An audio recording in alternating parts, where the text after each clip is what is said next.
मायंबाच्या भूमीत आपल्या सगळ्यांचं स्वागत आहे। आज नाथपंथातील आद्यनाथ चैतन्य स्वरूप श्री मच्छिंद्रनाथ संजीवन समाधी घेणार आहेत।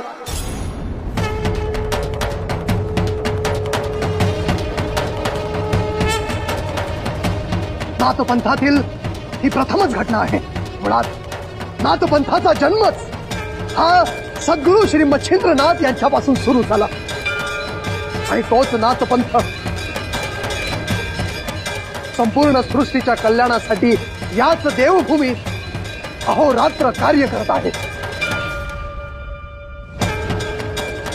श्री दत्त प्रभू श्री महादेव यांनी श्री मच्छिंद्रनाथांना जे दायित्व दिलं ते दायित्व श्री मच्छिंद्रनाथांनी पूर्ण केलेलं आहे आणि त्यानंतरच